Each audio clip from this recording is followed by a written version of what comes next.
Hello and welcome to my channel. In today's video I am going to give you 3 quick tips on how to improve the sound of your instrument, violin, viola or cello. And the first one is from the great pedagogue and violinist Ivan Galamian. And it's a movement that you do from your feet that goes inwards from your instrument as well. So you move the violin inwards and it comes from your feet. And needs to feel natural, of course. Now I'm doing quite big movement, but in reality you can just make it much smaller, of course. So I'm going to show you how it works. So you move towards the bow, and then you move against.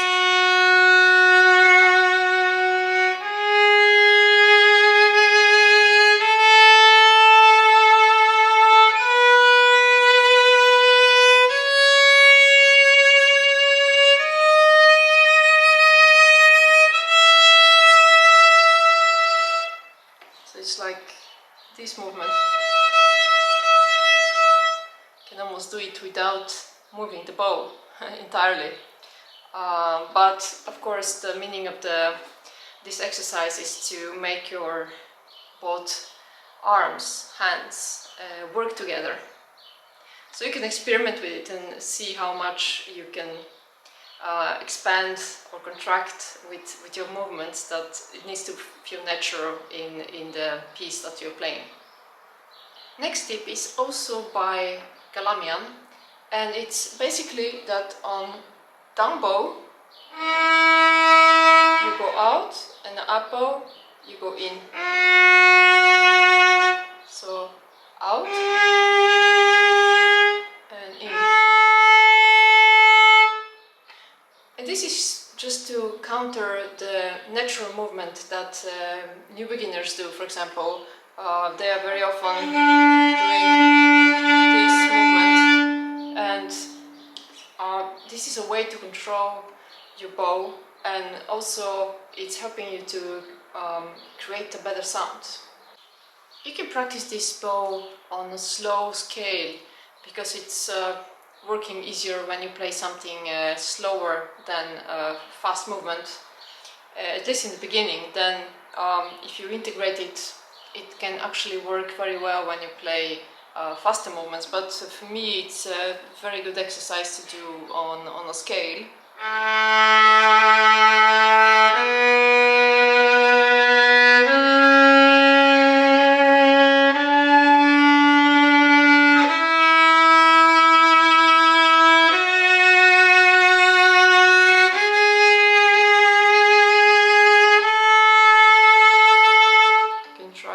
Faster.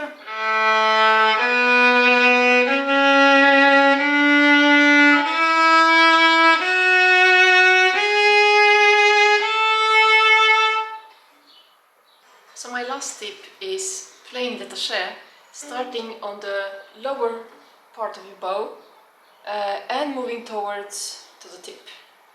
It sounds like this.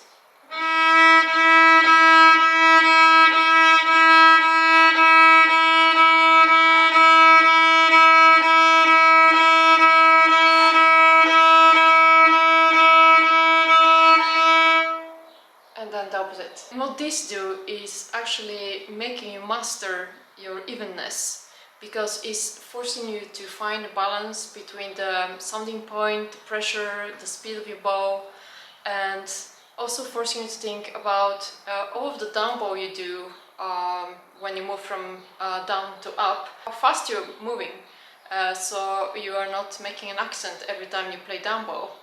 And it's actually not so easy. Try it yourself to see how that feels. And it's also training the flexibility of your fingers, and as I mentioned before, teaching you how much you can pressure the bow and the speed of the bow. So it's really mastering of your sound. It's really practicing your détaché as well. Usually I play it only on one note, to begin with, and then I'm using a scale. So try either of them, and please let me know what you think about these tips, and I will see you in my next video.